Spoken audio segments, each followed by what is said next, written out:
So now we have Brother Ram Prakash with us, joining us from New York. And Brother Ram Prakash will be talking more about acts of goodness, which are so important, especially at this time. Through acts of goodness, and he will explain them more, we can create more peace within us and around us. Um, Brother Ram Prakash is a survivor of the 9/11 event, and he was a civil engineer um, working in the Twin Towers when 9/11 event actually happened. And when there was utter chaos everywhere around him, he stayed at one spot, and his focus was to help his colleagues and many others who needed help at that point in time. So one can understand that how he has actually embodied peace and how big a role it has played in his life. And that helped him and inspired him to talk more about the acts of goodness. So, welcome, Brother Ram. So, we will hear from him. And any questions anyone might have, you're welcome to put them on the chat.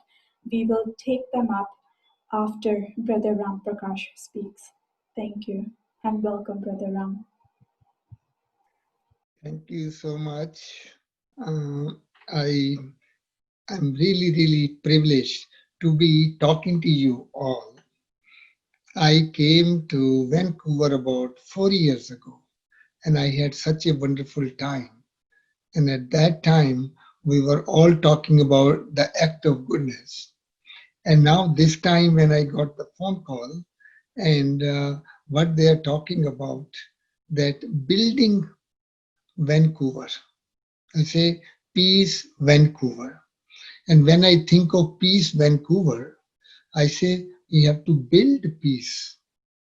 And then we could say, like there was sharing, that actually we have to build love, build relationship, build bridges between the cultures. Like, say building, and when we are having building, every brick is needed, and every brick actually is a building block for building a world of happiness. And from the Vancouver, it can turn into the entire world. And if we see actually what is the best time to build, when everything is falling apart. We don't build anything until the things are breaking apart, because then we come out of our comfort zone. We let go of our pride, and in fact we let go of our comfort zone, and that comfort zone is like inertia. See, because it's so easy to not to do anything, but actually when the crisis comes in our life, that's the time we are at our best. We at that time let go of our pride. We seek help from everybody. We are able to tap into our inner, we can call it inner power or inner resources. And those inner resources are love, peace, happiness. And that is how I see this is the time to build.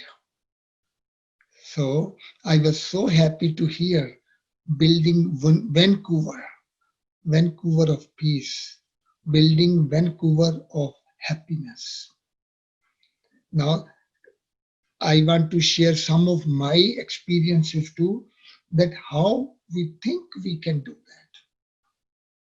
Even though it looked like that this is the time of survival, this is the time of defending myself, this is the time of not having not falling apart. But actually, rather than thinking that I should not be falling apart, I should defend myself, let me start to do something much, much bigger than defending myself. One time last year I went to Mexico, and they were talking about, they were actually Peace Prize, Peace Prize winners. They were laureates, and they were talking about, because they were there, and we were invited in one of the forum. When I listened to them, what I found was everybody is talking about healing. Everybody is talking about maintaining peace, or not to have war is peace. And at that time, this thought was coming to my mind. We cannot be just healing our wounds. We cannot be just healing our relationships. We cannot be just thinking of coming out of the ditch. But actually, we have to build health, build happiness, build peace. So it is not maintaining peace, but building peace. And when we build peace, more and more I do, brick by brick, I can build Vancouver of peace. And that happens in the time of crisis. And nothing could be more crisis situation than what we are going through at present time. So rather than going into our shells or taking the defensive attitude, let me go on the offense. Offense means let me generate love, peace, happiness, relationship, health, and building bridges. So related to that, I want to share my experience, because how I know it's only in the time of crisis we grow up. Only in the time of crisis we are actually able to find what are my priorities, my top priorities.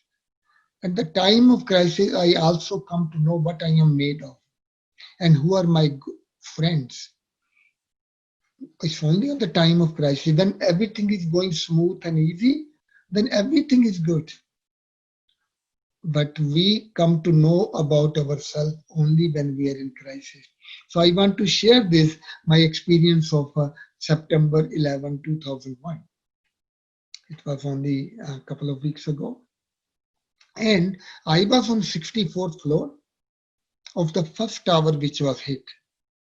And we started to come out. In the beginning, we thought it's an earthquake because building shook up this way, that way. And 2, 3 times it went this way, that way. But then it came to stand still. Then we knew it is not an earthquake. Maybe a small plane hit it. So we started to go down. And then we heard second plane everybody was talking about. Actually, at that time, the second plane hit the building. And that is where we knew it was a terrorist attack. And then, after some time, the other tower started to crumble. And whilst it was crumbling, our own tower was shaking so badly. The floor is shaking, the walls have the plaster falling, and the ceiling plaster is falling. Emergency lights are flickering, and a siren is going on, and the pipelines, they're rattling with each other. I mean, that was the scene of a horror movie. And that is the time people started to lose it. So in the beginning, they were worried, and now they were fearful. What is going to happen? They started screaming. And then what happened? We found out, because of the other tower collapsing, the debris have blocked our stairs. So we had to go to another stairs. And we went over there. There is more crowd. But all of a sudden, we started to see water gushing down our stairs because the pipelines were broken. Water was coming with such a high speed. If we don't hold on to the handrail, we will flush down. Holding the handrail, we are coming down, and then we found out we have to change even those stairs because they were broken from underneath. So in order to go to the third stairs, we had to go through a long, dark corridor. Water is falling on top of us, ankle high water underneath, our clothes are wet, and holding the wall, we are walking in the dark.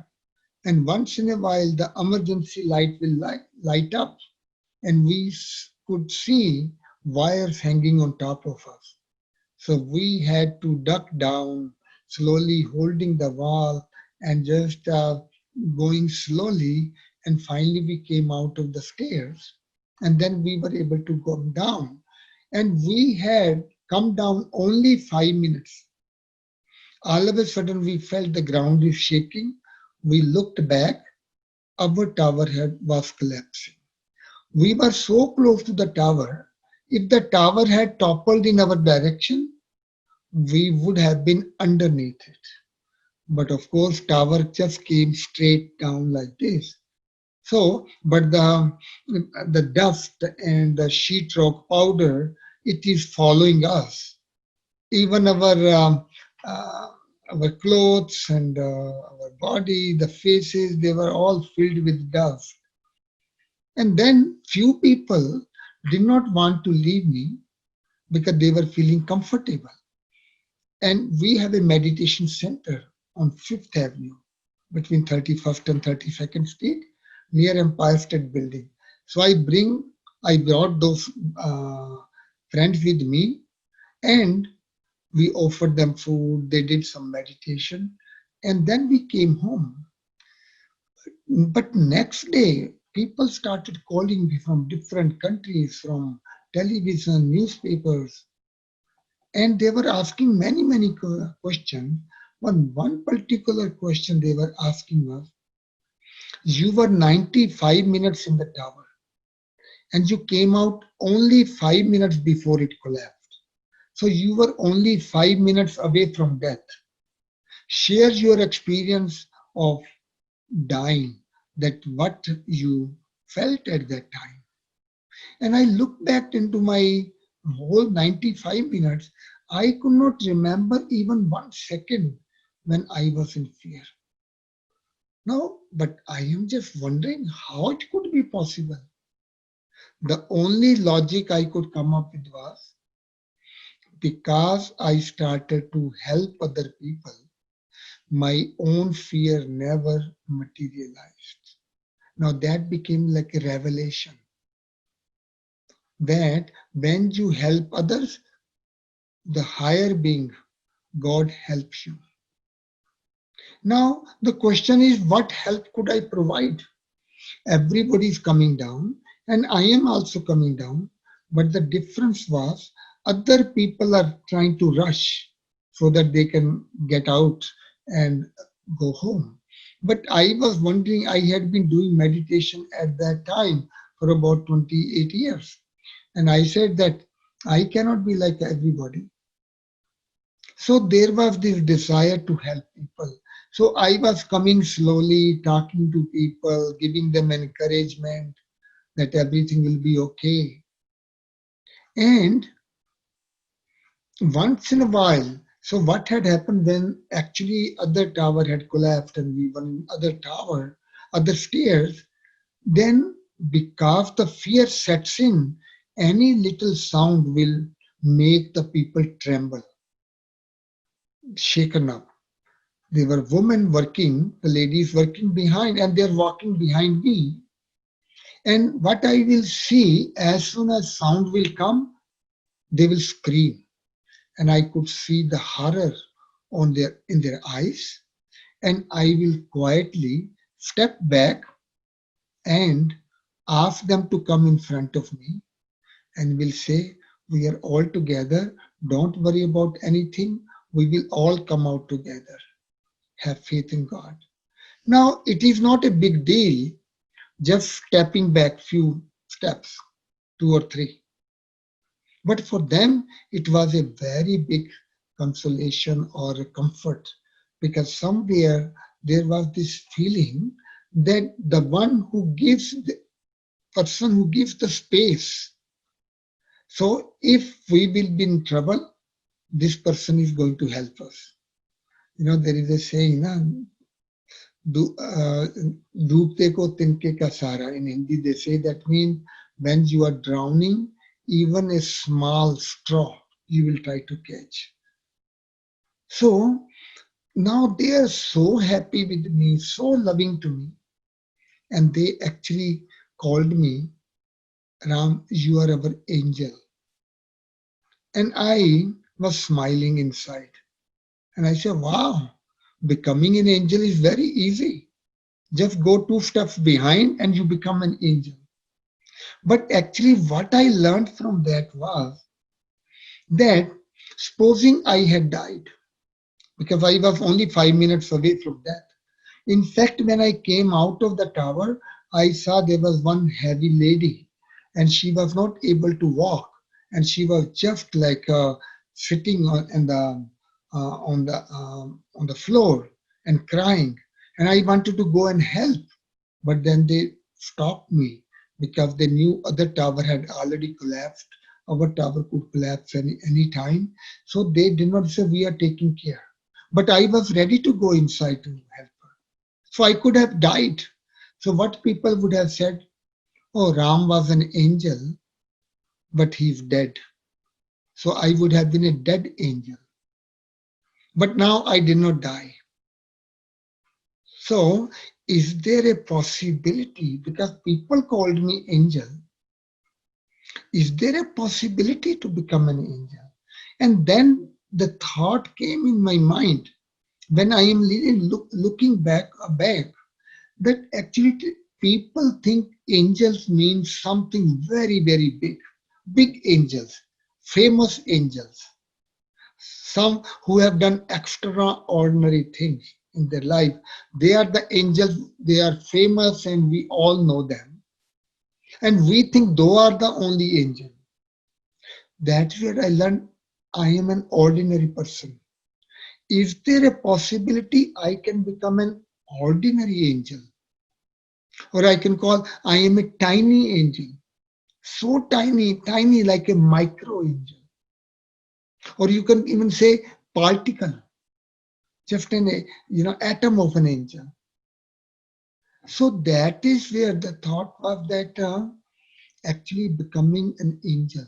For me, on that day, I felt becoming angels simplified. That means there is simple way of becoming an angel. Don't think of big, big things. Being an ordinary person, I can become an ordinary angel. So my attitude changed because what I found was that what is the definition of an angel? Who are recognized as angels? The ones they appear at the time of crisis, help people, and then they fly away. They don't stay back to accept people's gratitude or praise, or they don't accept any gifts. Because if they will start accepting the gifts, they will become heavy. How they will carry those gifts? So that means angels never take any gift from anybody. So that means doing selfless service. And that is what, like very much we talk about Karseva, selfless. People go to Gurdwara, and even the rich people, they will clean, clean the lake.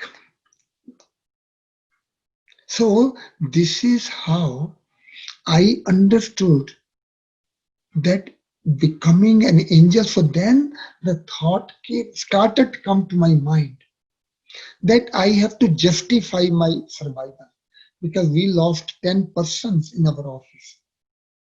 In the morning we were talking to each other, and now they are not anymore. So whenever I used to think about them, little bit of survival guilt will come upon me. And then I will ask, what is the justification that I survived and they died? There's no logic. So I am just looking at my own justification. So then I said to myself, if I also consider myself to be dead, I could have died. And That means my life, this life is finished. And now this life has been, new life has been given to me.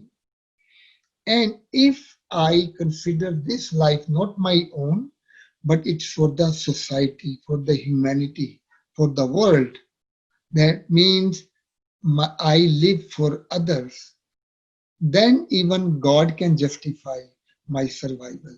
So that is where the thought was always, what can I do big? I wanted to do something big to justify my survival.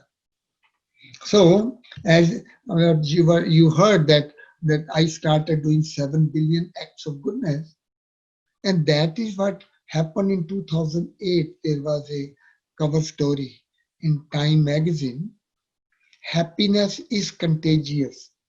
They gave actually the example of flu, that as the flu spreads from one person to five people, to 100 people, 200 people, it keeps growing.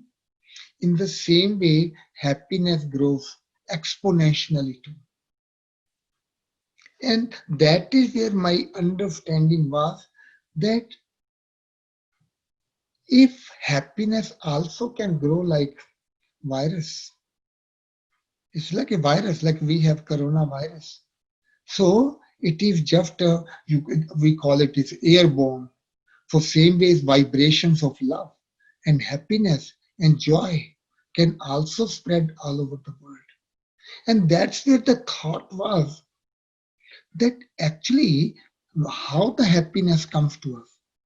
And this is where I, based on my own experiences, I felt happiness comes when I do something extra, something which is not expected of me. When I see some of my good qualities, when I see somebody else doing something good, we feel happy. So I started to think that in the world, fear wins all the time. Fear wins all the time. I say, how come a terrorist can shake the whole world with one act of violence? Why not an act of goodness shake up the whole world? Why goodness is so passive?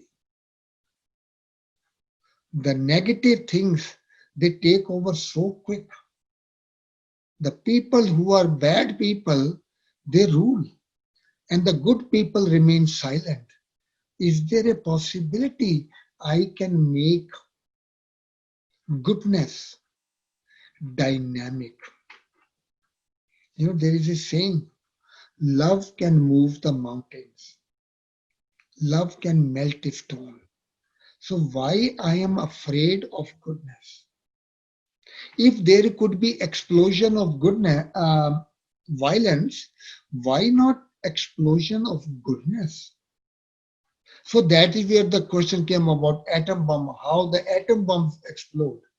And we, whoever knows about physics, we know that the atom bomb is when the atoms hit each other, then they get split. A tiny portion of that atom becomes extra because they are broken, then they just match with each other, combine with each other, but a tiny portion is extra. And that trace of the extra atom turns into nuclear energy, and the conversion factor is E is equal to mc square. You might have heard about Einstein's the, the law of conservation of energy, that the energy can neither be created nor be destroyed, but it can transform. So when the physical energy changes into spiritual energy, it can multiply millions of times. And same, so that means little extra. And that is where the definition of act of goodness came up. That act of goodness is something that I do above and beyond my duty or obligation. So, something extra than what is expected of me, something extra than whatever my capacity is or what I'm supposed to do. Just to give example, if I am making $100,000. Tendency will be, let me do work for 90,000 and then brag about it. Make it look like I'm doing so much. But actually, if I work for 110,000, then 10,000 becomes my act of goodness. So that becomes my contribution towards the building of the world of happiness. So that means then it was said that building. So when I'm building, each act of goodness become a building block. So that means it becomes a blueprint. And how the blueprint is brick by brick. If there are 7 billion people in the world, because question comes, chain reaction happens in the atom bomb only when a certain mass is reached. And what could be that certain, like pressure cooker? Pressure keep building, and when the time comes, it explodes. So same way, what could be the number critical mass of goodness when there will be explosion of goodness and happiness? And that is where the thought came. There are 7 billion people in the world.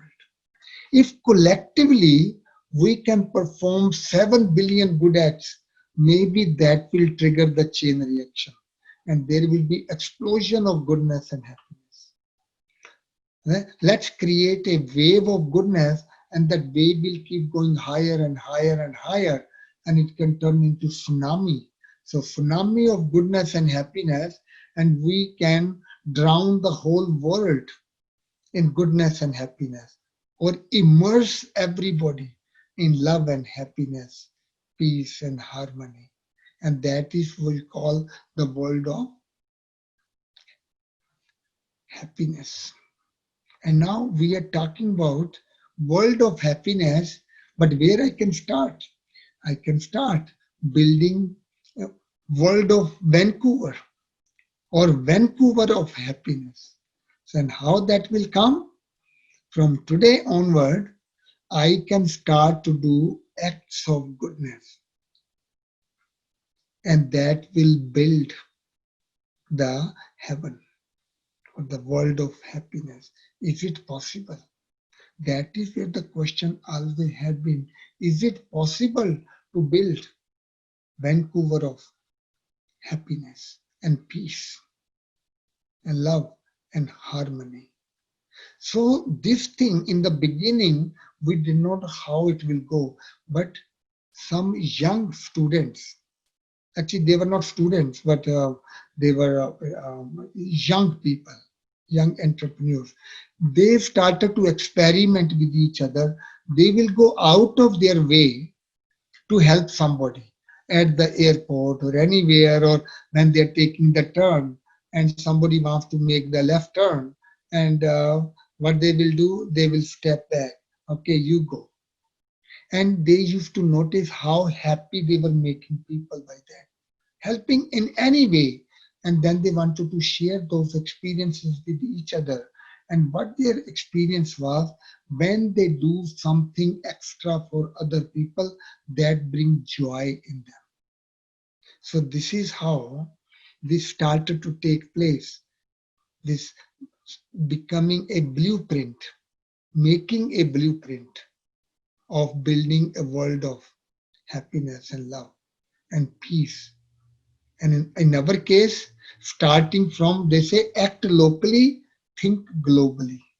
So if we can build Vancouver of love, happiness, peace, harmony, so that means we can then exponentially turn it into the world of happiness. I can take the initiative. Now we will see that doing something extra, it's very much in our system. Like when, like back home, when we have to give somebody 100 rupees, we don't give them 100 rupees, we give them 101. Why? Because they say 100 is my give and take. Sometimes you give, sometimes I give. But 1 rupee or $1, it is in the name of society, in the name of humanity. That is extra. So that is where we talk about doing something extra which does not belong to anyone. So that create the atmosphere of generosity.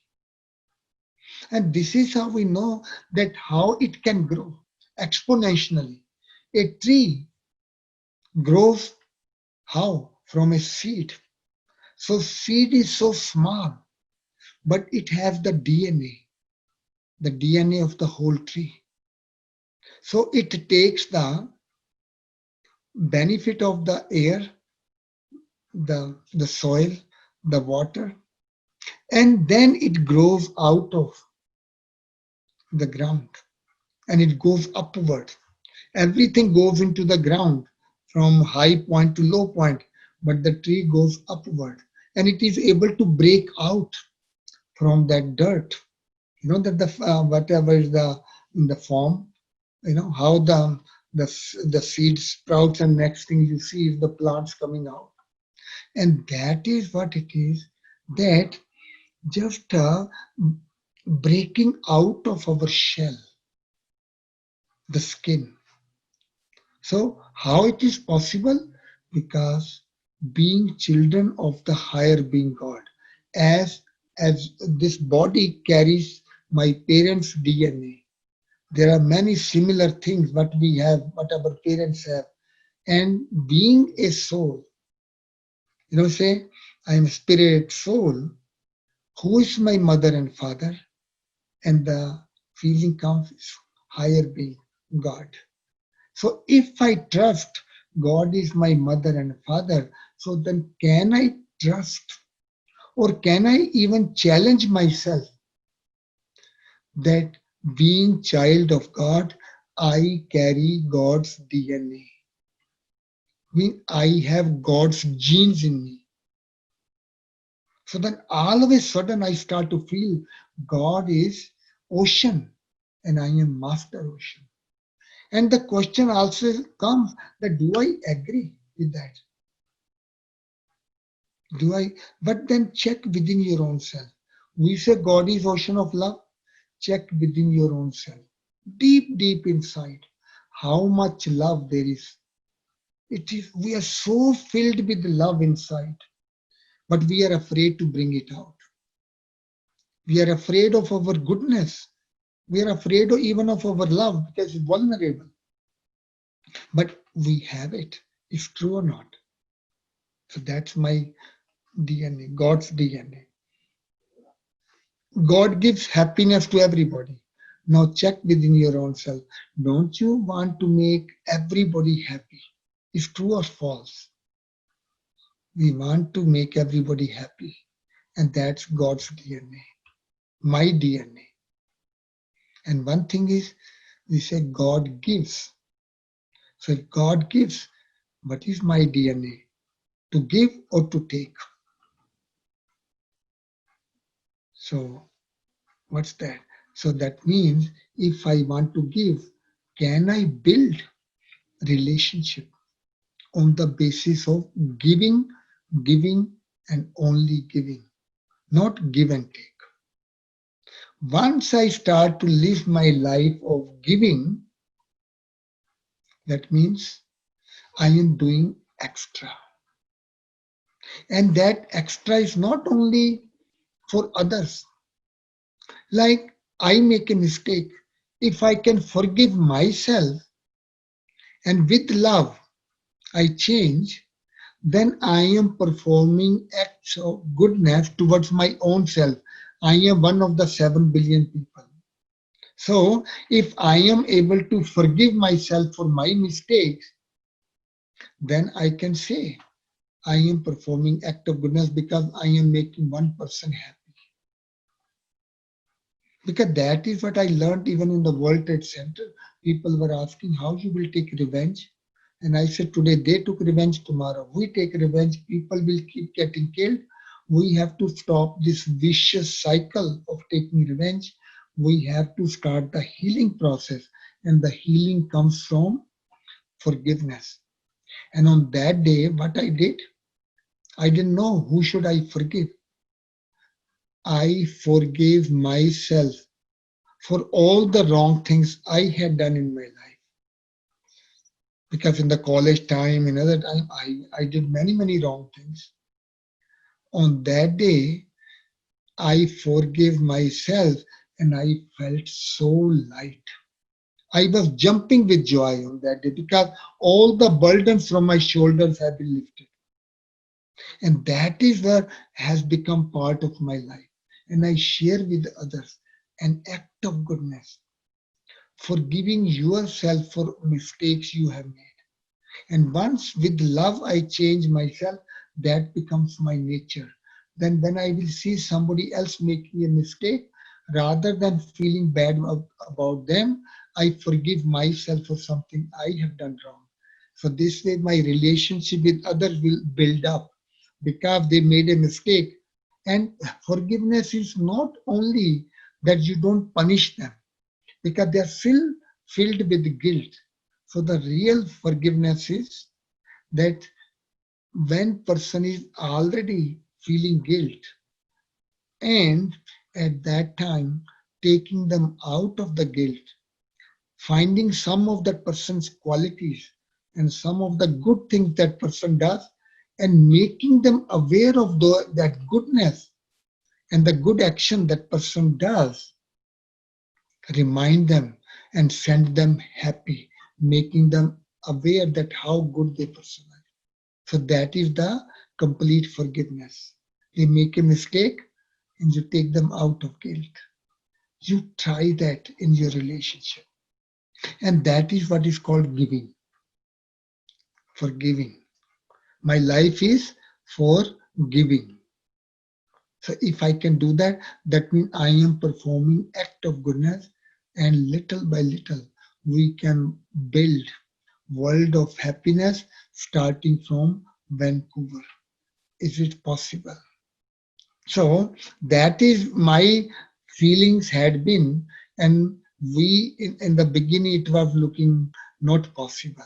Now more and more I talk, more and more I go, I talk to the students and I sharing them with them not to feel guilty. If you have broken a glass, rather than feeling guilty, you can say sorry to your mom, and you could say, Mom, I can buy a new glass for you from my pocket money. See, making up. But supposing the child does not have money, child can say, Mom, I don't have the money, but I will work for 1 hour for you, whatever you want me to do to make up that broken glass. Then you can buy new glass for me with the what I have earned from you. You know how happy the mother will feel. So that means learning to make up rather than feeling guilty. So this is how I try to bring up that goodness. Goodness means building goodness, building relationships, building positive account with the nature. Even for virus, see, virus is still physical, but soul is beyond physical. Where the physical dimension finish, spiritual dimension begin. So the soul energy, the energy of love, the vibrations of peace, vibrations of happiness, they are much, much more stronger than the virus. So with spreading the love and the peace and joy, building a world of happiness, peace, Vancouver, building peace. This is how we can start changing the whole world. So I want to share some of these thoughts, and then let's see, like when I talked about, think of seed, because that's such a clear picture in our mind. One little seed, and what happens when it goes into ground? With the water, it becomes softer, then the skin peels, and then the tree comes out. So you could see in such a tiny seed, the whole tree with fruits and vegetable, everything.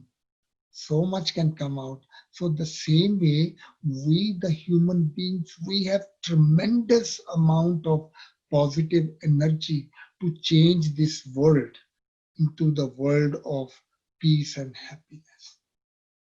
So if we can collectively do 7 billion good action, you can start with yourself, forgiving yourself for all the wrong thing, or finding some good qualities about self, or accepting myself as I am is an act of goodness. Because we are hard on ourselves most of the time. We only condemn ourselves. What is wrong with me? We don't appreciate ourselves. Same thing, like for example, you are living in the family. There could be a possibility which you did not notice before. Now you will notice each other some weaknesses and getting tired of each other. But act of goodness is making a list of how many good things other person have. That is an act of goodness. So same way, there are so many things there could be, but I will want to stop over here and I want to hear from you if there is any question or what you want to do further. So we could do that. Thank you so much.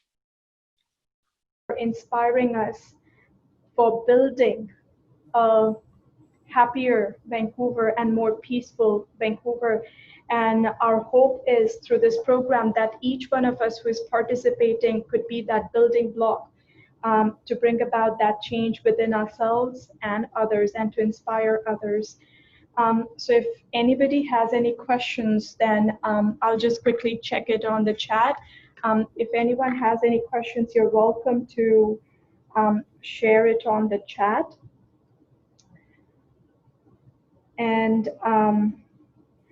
so, Brother Ram, I was just wondering if you could share, and I know that you have touched on it, but if you could elaborate that a bit more, because in the work that I do as a professional in terms of teaching, children are going through so much, families are going through so much, it does become a challenge to accept the self and forgive the self. So, how do we get started?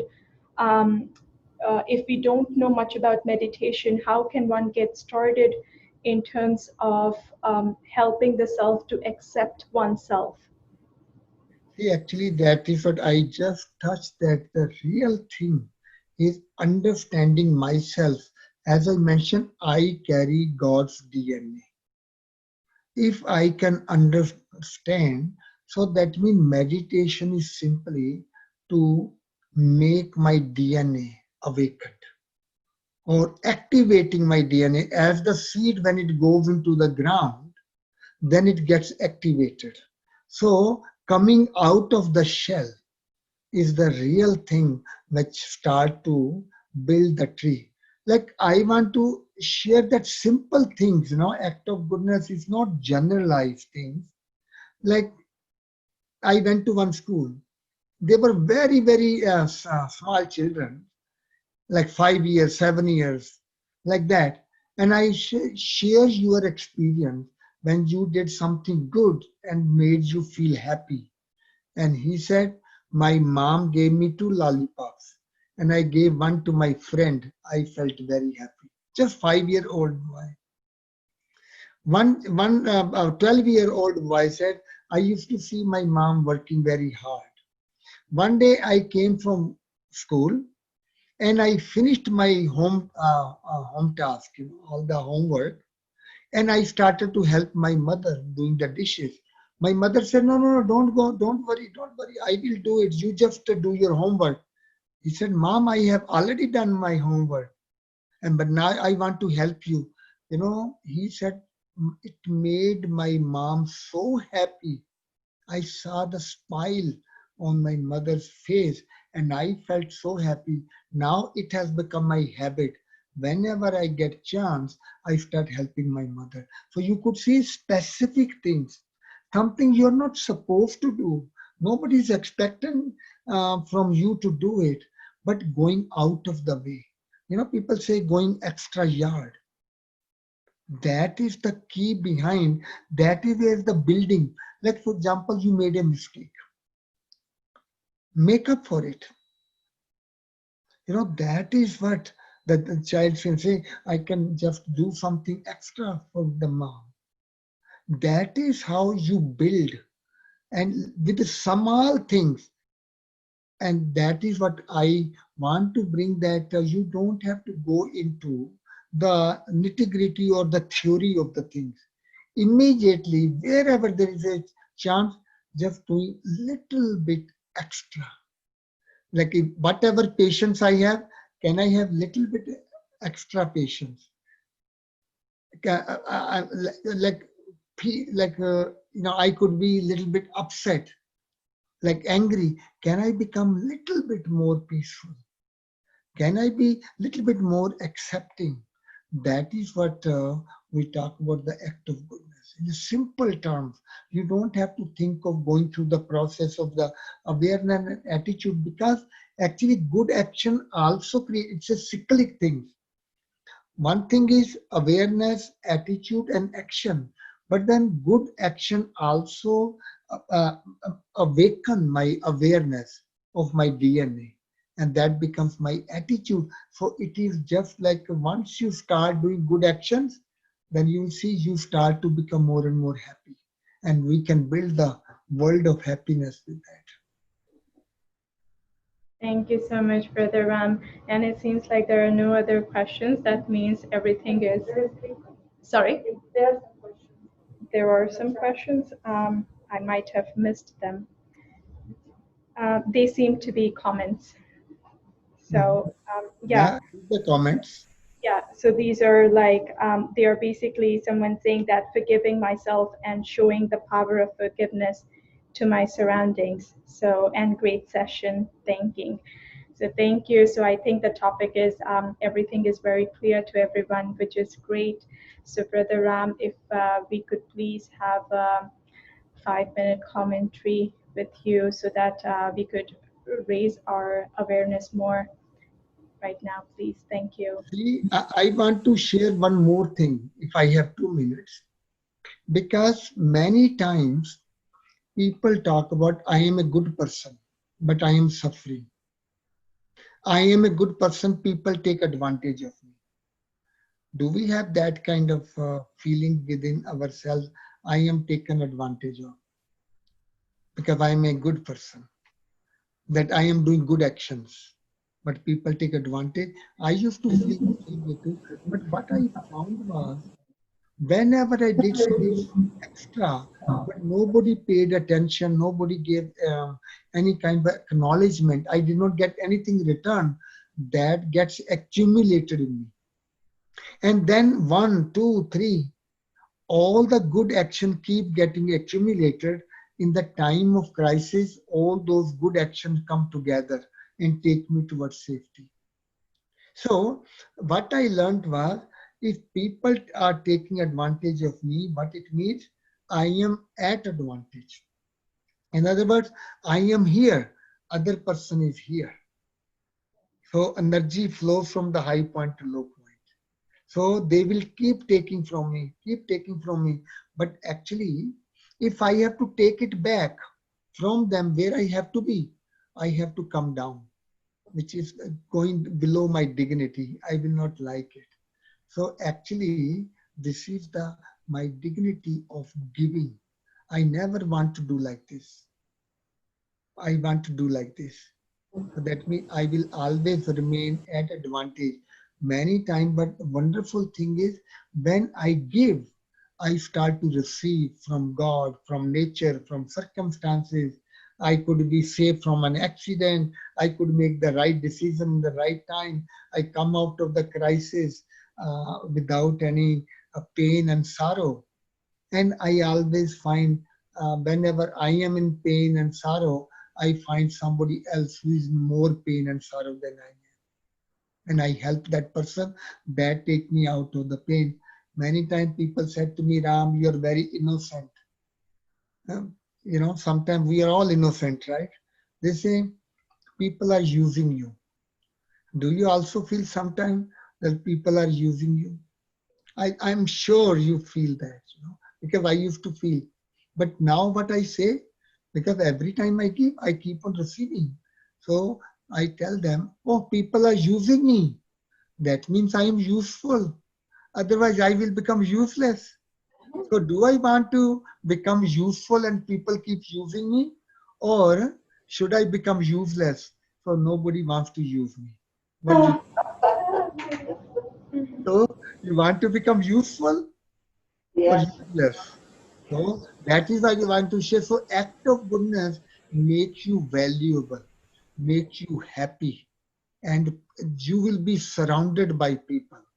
I am always surrounded by people because they want to be together because I remain happy and I help other people. And everybody wants to say, oh, why don't you come? Why don't you come to us? Do you think anybody will invite a useless person or they will invite the useful person, right? So that is what you have to think about. So I want to share that. Very nice. Thank you so much, brother. I'm sure that we all feel lighter with that. So, if we could please have a commentary now for 5 minutes. Thank you. So, so think that way. I spoke about DNA. That how I know that I am made of that DNA because understanding I am a soul separate from the body. I am sitting in the center of the forehead. I sum up all the energy from my body and concentrate. And meditation is a journey to my own self, journey to find myself, to feel myself, to connect with myself. So I start to go deeper and deeper within myself. I bypass all the negative feelings, problems, and I keep on going deeper and deeper within myself. And as I am going deeper, I start to become more and more comfortable. And finally, I reach the core of my being and I feel myself. I see there is so much love at the core of my being. There is so much joy. There is so much peace within myself. But all these good qualities, these are all my God's genes in me. But I am hiding them because I'm afraid people will take advantage. I see my love as my weakness or makes me vulnerable. But now I start to enjoy that peace and love. And very quietly, with the courage, I bring it out and I offer myself as I am to the higher being, God of my faith. And God, with love, accept me as I am and fill that love with godly knowledge. And that love becomes my inner strength. It's not vulnerable anymore. It is that I am able to use that love with the understanding, and that becomes wisdom. So, love filled with wisdom means I know when to use, how to use, what method I should apply to use my love. Then, love is filled with wisdom and strength, and that is where we can say love can move the mountains and love can melt a stone. So this is how I have to see myself. So meditation means God piercing through, like we call a heart or the core. So that means God is able to pierce through all the walls of my DNA and hit it at the core and let it explode. So, explosion of love, explosion of happiness, explosion of goodness and peace. So that means I am exploding, seed turning into tree. So this is the process of meditation. Meditation is just recognizing my DNA, connecting with my DNA, and using God's power, the arrow of love of God, opening up my DNA, and it becomes activated. It becomes practical. It becomes something real. And I can build with that love. I can build love. I start to perform good actions because when I am happy, I want to make other people happy. That will make me more happy. And this chain reaction begins. And ultimately, that chain reaction will become so huge and natural that there will be explosion of goodness and happiness in the world. And that will be the tsunami of goodness and happiness. The entire humanity is immersed in love, joy, harmony. And so we will be able to build a world of love and happiness and peace starting from Vancouver and starting from my own self, starting with my family, starting with my school, starting with my company, wherever I am, inspiring them to do something extra. And that is practical meditation, applied meditation, applied yoga. Good action is application of yoga and application of knowledge. Knowledge turns into wisdom, and love can move the mountains. Om Shanti.